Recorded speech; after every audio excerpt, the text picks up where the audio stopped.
saveur divine.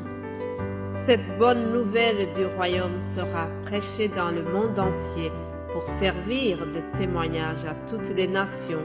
Alors viendra la fin. Ce pain céleste vous est présenté par Immaculée Niraneza.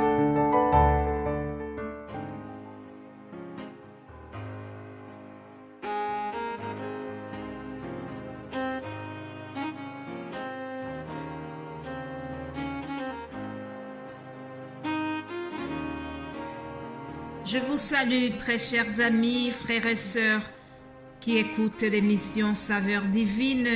Que la paix de Christ soit avec vous. Je bénis le Seigneur pour la vie qu'il me donne aujourd'hui. Je bénis le Seigneur pour cette fin de la semaine.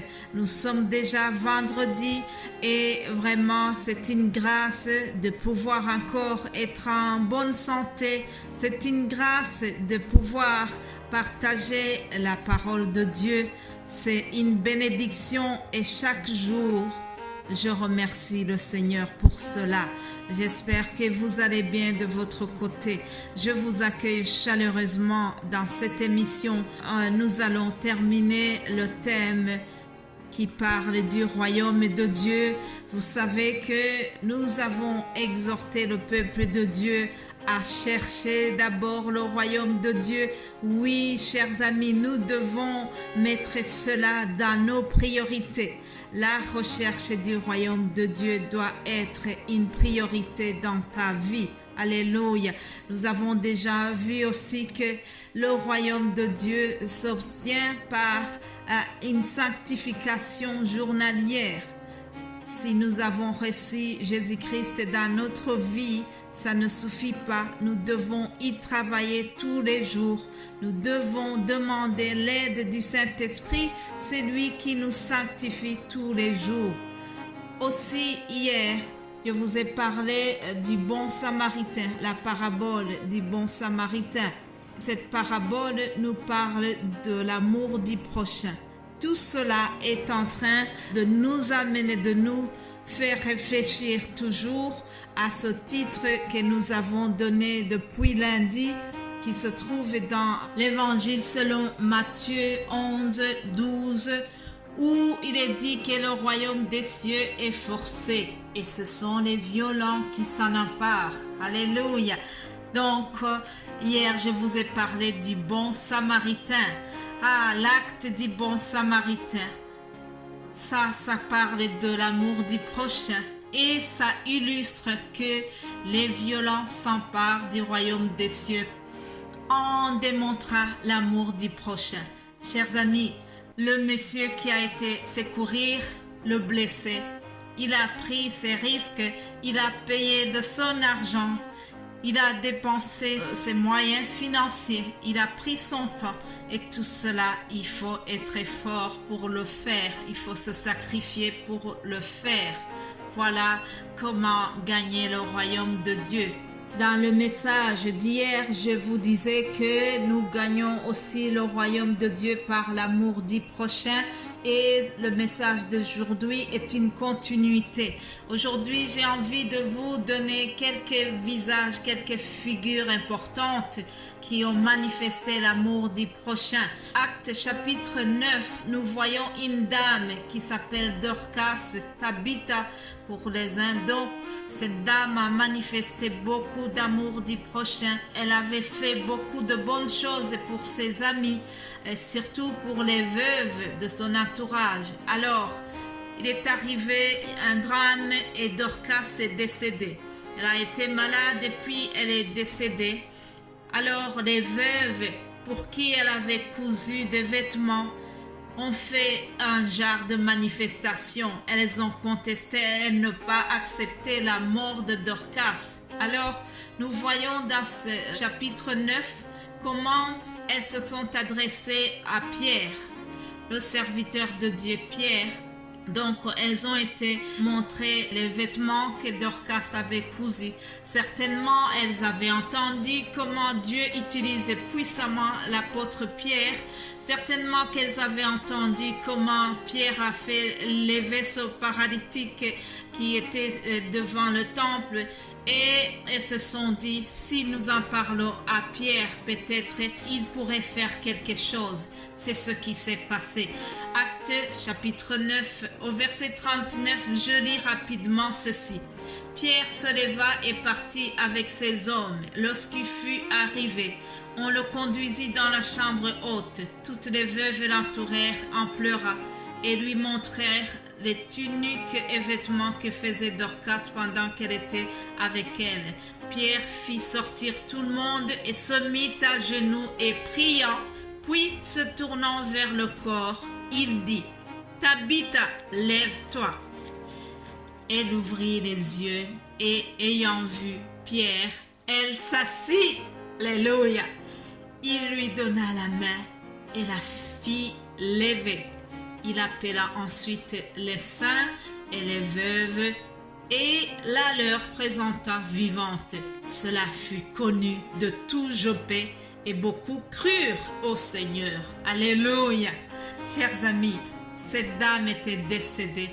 Elle est ressuscitée grâce à l'amour du prochain qu'elle avait manifesté durant toute sa vie. Alléluia. Et on nous dit que beaucoup de gens ont cru au Seigneur suite à ce miracle. Lorsque Dieu fait un miracle, ce n'est pas pour glorifier le fils d'un homme, ce n'est pas pour glorifier un serviteur de Dieu quelconque, non. Ce que Pierre a fait, ça a amené beaucoup de gens au Seigneur. Alléluia. C'est pour la gloire de Dieu que nous devons demander des miracles, non pas pour notre renommée, non, c'est pour que seul Jésus-Christ, le Dieu Tout-Puissant, soit reconnu et que beaucoup de gens crurent au Seigneur, comme cela a été le cas dans la ville de Joppé. Alléluia.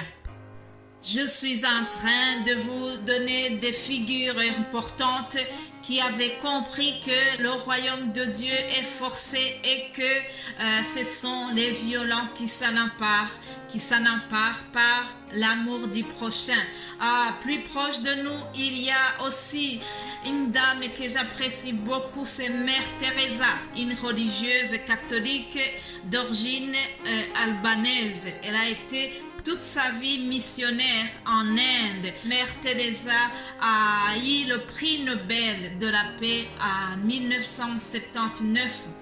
Je voudrais vous rappeler que Mère Teresa, elle a consacré toute sa vie aux pauvres. Elle a manifesté beaucoup d'amour du prochain. Alléluia. J'aime aussi un autre personnage que je voudrais vous parler aujourd'hui. C'est William Booth qui a été à la base de l'armée du salut. C'est lui le fondateur de l'armée du salut. C'est une œuvre sociale qui est très connue ici en Belgique et ailleurs. Alors sachez que le fondateur, William Booth et Catherine Booth, sont vraiment des grands serviteurs de Dieu qui étaient aussi animés par l'amour du prochain. Alléluia. Ce pasteur méthodiste a été vraiment très remarquable dans les villes pauvres de Londres et son action continue aujourd'hui. Tout près de là où je travaille, il y a un poste de l'armée du salut. Toi qui m'écoutes aujourd'hui, sache que ces personnes-là, si tu as entendu quelqu'un qui bénéficie des colis alimentaires de l'armée du salut, sache qu'il y a un serviteur de Dieu qui a commencé cela, qui a manifesté beaucoup d'amour du prochain. Oui, chers amis, le royaume des cieux est forcé. Mais faisons attention, très attention, toutes ces bonnes œuvres, ça doit être précédé par le fait d'avoir accepté Jésus-Christ dans ton cœur. Le fait d'avoir compris que tu sers Jésus-Christ, que tu n'es pas au service de quelqu'un d'autre.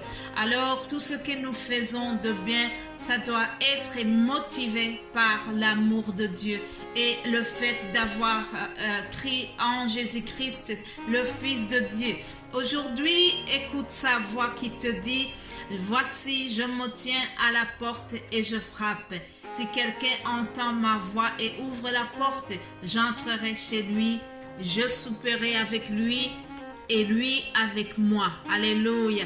Celui qui vaincra, je le ferai asseoir avec moi sur mon trône, comme moi j'ai vaincu et je me suis assis avec mon Père sur son trône. Alléluia. Que celui qui a des oreilles entende ce que l'Esprit dit aux églises. Voilà, chers amis, Jésus-Christ se tient encore à la porte de ton cœur aujourd'hui. Est-ce que tu connais Jésus-Christ? Est-ce que les œuvres d'amour que tu fais chaque jour sont basées sur la foi en Jésus-Christ? Si c'est le cas, tant mieux, sois béni, continue comme ça. Alors, si c'est motivé par autre chose, s'il te plaît, écoute la voix de Dieu. Écoute cette invitation encore. Jésus-Christ te dit: je me tiens à ta porte et je frappe. Si tu entends ma voix, ouvre-moi la porte et j'entrerai et je souperai avec toi. Voilà mon souhait pour vous. Je termine, le message a déjà dépassé, mais j'espère que vous avez compris l'essentiel de ce message. Soyez bénis et passez un excellent week-end. Dieu voulant, nous allons nous revoir lundi, et tout cela pour la gloire de Dieu. Amen.